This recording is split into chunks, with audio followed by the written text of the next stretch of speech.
and I don't know if you saw this, but yesterday Victoria Nuland was in Brazil. And so I don't know, whenever I see Victoria Nuland traveling to a country, I wonder, how long before something happens? Like her track record, right? Like with what happened in Ukraine in 2014. Victoria Nuland shows up and lo and behold, there's a coup. So yeah, hopefully she wasn't handing out any cookies down there in Rio de Janeiro. I don't know what she was doing, but what is their you have to, now? sorry, Because there's I'm sorry, what is their situation now with in Brazil? Because I know there's a lot of unrest in Argentina and some other countries because of inflation, because of access. So what's going on with that right now? Do you know? With Brazil, I couldn't say if there's any particular issue of strife. We have elections obviously slated for October. These are really important because they will be a chance again for Lula to come back into power. He's heavily favored, leading by double digits in most of the polls that I've seen so far. Yeah.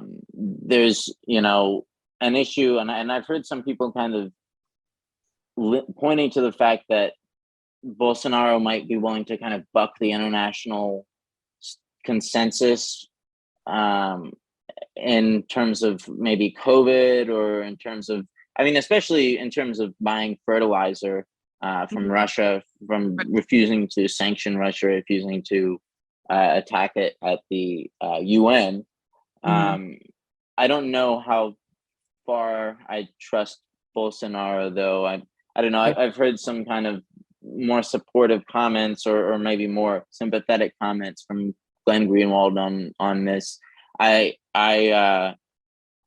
not exactly.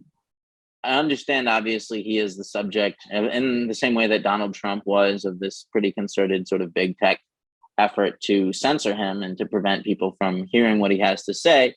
I don't know that I ascribe that any real sense of political or moral leadership to him that I would want to back up. And I think, generally speaking, I don't know, you have kind of a new slate of leftist governments that's learned on some level, like, we have to play ball with the US, because otherwise they're just going to coup us. They're just going to show up. You see this kind of in Honduras, and I think Colombia. You see it maybe too much in Chile with, Boric.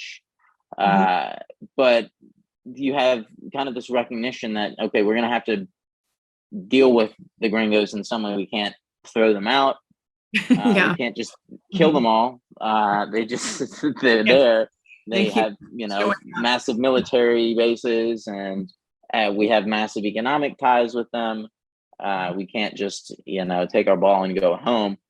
Right. So I don't know that, obviously this isn't to say that they're like collaborators, just that, there is this kind of new wave of the pink tide, where I think there's this realism and pragmatism that's kind of had to prevail, because the alternative, really, as they've seen, is just being cooed.